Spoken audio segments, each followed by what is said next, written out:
سب سے اعلیٰ درجے کا اسلام کیا ہے؟ من سلم المسلمون من لسانہ و یدہ۔ زندگی میں یہ طے کر لو، کوئی کتنا ہی تمہیں دکھ پہنچائے، کوئی کتنا ہی تمہاری بےعزتی کرے، چپ ہو جاؤ، سہ جاؤ۔ مرنے والے کی کیا عزت، کیا ذلت، میں نے تو مر کے دیکھا ہے، اور مجھے یہ حدیث سمجھ میں آئی ہے بڑی اچھی طرح، موتو قبل ان تموتو، کہ مرنے سے پہلے مر جاؤ۔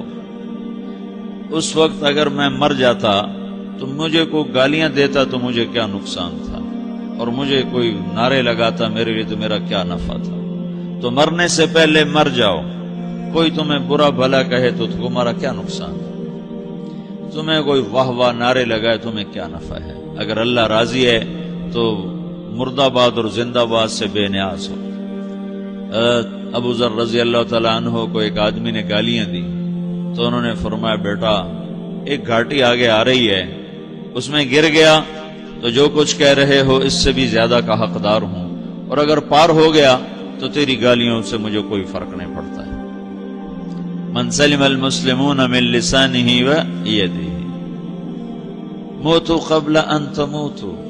چونکہ آج کل اخلاق ہیں انتقامی، معاف کرنے والے اخلاق ہیں نہیں، انتقامی اخلاق ہیں۔ ہمارا معاشرہ انتقامی ہے، اچھا کرو گے تو ہم اچھا کریں گے، برا کرو گے تو ہم برا کریں گے، جیسا کہو گے ویسا ہم سے سنو گے۔ یہ ہمارا ماحول ہے، یہ ہمارا۔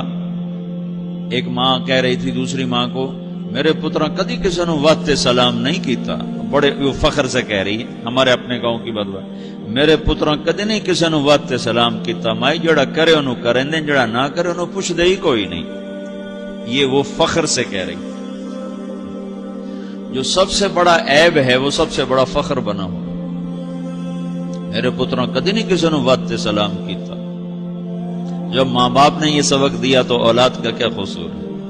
ہمارا معاشرہ انتقامی ہے، ایک کی 10 سنانے کا ماحول ہے، تو آپ 100 کی ایک بھی نہ سناؤ۔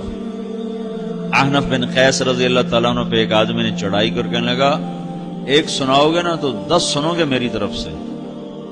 تو احنف بن قیس کہنے لگے، بھائی تو مجھے 100 بھی سنائے گا نا تو میری طرف سے ایک بھی تو نہیں سنے گا۔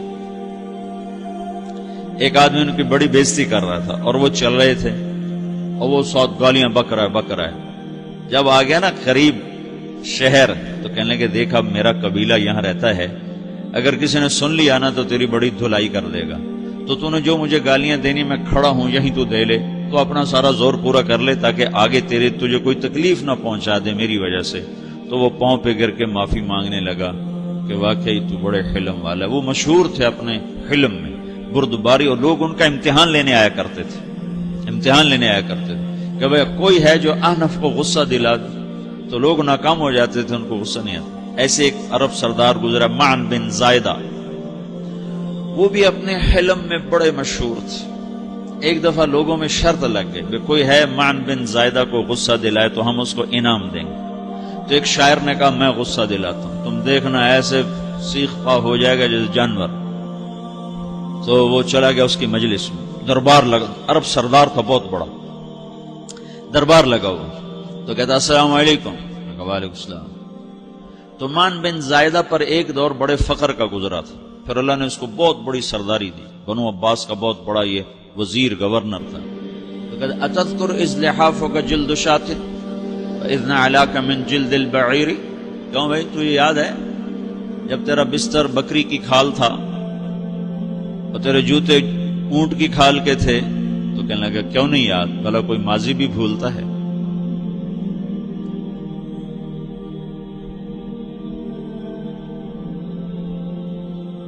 تو وہ کہنے لگا پہلا وار تو خطا کا، فسبحان الذی اعطاک ملکا وعلمک الجلوس علی السریر۔ تو پھر ساری تعریفیں تو اللہ کی ہیں جس نے تیرے جیسے کو تخت پہ بٹھا دیا۔ کہاں بھئی ساری تعریفیں اللہ کی ہیں، میری تو کوئی اوقات نہیں۔ تو کہنے لگا سأرحل عن دیار انت فیہا وان جار الزمان علی الفقیر، جہاں تیرے جیسا حکمران ہو وہاں مجھے رہنا گوارا ہی نہیں ہے، میں یہاں سے چھوڑ کے نکل جاؤں گا چاہے کتنی تکلیف اٹھاؤں۔ بڑے دربار میں یہ ایک گورنر اور وزیر سے بات ہو رہی ہے، تو وہ کہتا ہے اچھا بھائی اگر تو ہمارے پاس رہے گا تو ہم تیرا اکرام کریں گے، اور اگر تو جانا چاہتا ہے تو پھر رافقت کا سلام، تو وہ یہ بار بھی خالی گیا تو کہنے لگا فجد لی ابن ناقصۃ بمال،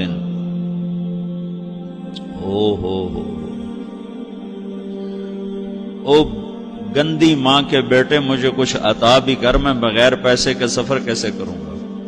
عرب کو کسی کو بھی ماں کی گالی دے دینا پھر عرب سردار ہو.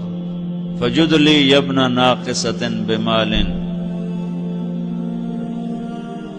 بری ماں کے بیٹے مجھے کچھ پیسے بھی دے، میں نے جانا ہے. میں کہا بھائی اس کو 3000 دے دیا جائے.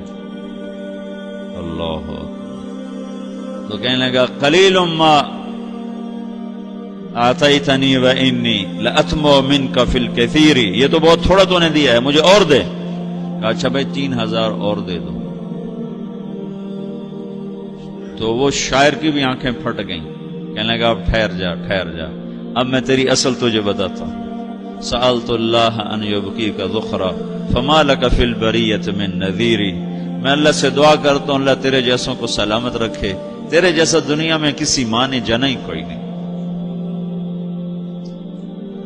فمنک الجود والافضال حقا وفضل یدیک کالبحر الغزیر، تو ہی سخی ہے، تو ہی کریم ہے، اور سمندر بھی تیری سخاوت کے آگے کچھ نہیں ہے. تو نے کہا اچھا بھائی تو نے ہماری برائی کی، ہم نے تمہیں 6000 دیے، اب تو نے ہماری تعریف کی، اب 10,000 اور دے دو اس کو.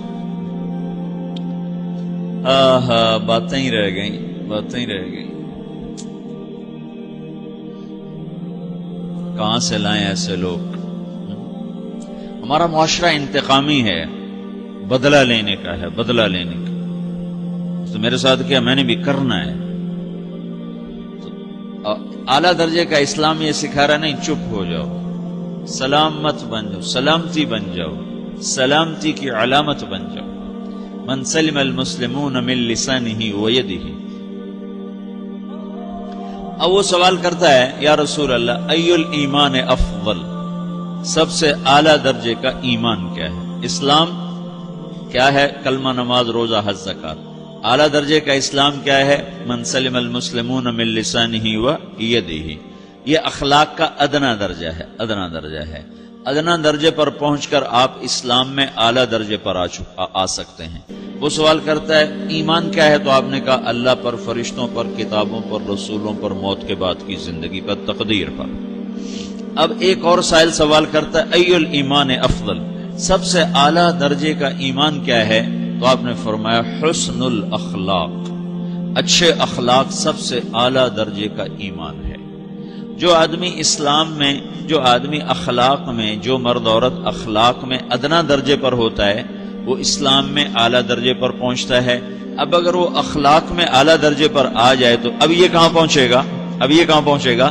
میرا نبی کہہ رہا ہے سب سے اعلیٰ درجے کا ایمان ہے حسن اخلاق، حسن اخلاق. ابو ہریرہ نے پوچھا یا رسول اللہ وما حسن الاخلاق، یہ بھی ایک اور حدیث ہے. یا رسول اللہ حسن اخلاق کیا چیز ہے؟ تو آپ نے 3 چیزیں فرمائی، تصل من قطعک وتعطی من حرمک وتعفو عمن ظلمک. جو تم سے توڑے نہ تم اس سے جوڑو. نہیں کرتا سلام نہ کریں، کوئی ہم چھوٹے باپ کے ہیں؟ ہم تو کبھی بھی نہ کریں، ہم تو کبھی بھی نہ منہ تھوکیں بھی نہیں. ہم تو میرا نبی کہہ رہا ہے جو توڑے تم اس سے جوڑو، جو محروم کرے اسے عطا کرو، جو زیادتی کرے اس سے درگزر کرو. یہ 3 کام جو عورت مرد کر لے گا یہ اخلاق کے اعلیٰ درجے میں ہے. جب یہ اخلاق کے اعلیٰ درجے پر پہنچتا ہے تو پھر میرا نبی کیا بشارت دیتا ہے؟ ادنا درجے پر پہنچ کر تو اعلیٰ مسلمان کی بشارت ہے، اور اخلاق میں اعلیٰ درجے پر پہنچ کر میرا نبی کہتا ہے کاد الحلیم ان یکون نبیا، اعلیٰ اخلاق والا بس نبی بنتے بنتے رہ جاتا ہے. اعلیٰ اخلاق والا ایسے ہے جیسے کہ نبی، قریب ہے کہ وہ نبی بن جائے. یہ تو ہے نا ترجمہ، لیکن ہم ہمارے اردو میں کہتے ہیں وہ نبی بنتے بنتے بنتے رہ گیا. کیا مطلب؟ کہ اس میں اور نبی میں صرف نبوت کا فرق رہ جاتا، باقی وہ سب کچھ حاصل کر لیتا ہے. تو یہ سارے دین کا میں نے آپ کو خلاصہ بتایا ہے کہ میری آپ کی ضرورت ہے کہ میرا اسلام اعلیٰ درجے کا ہو، من سلم المسلمون من لسانہ و یدہ، میرا ایمان اعلیٰ درجے کا ہو،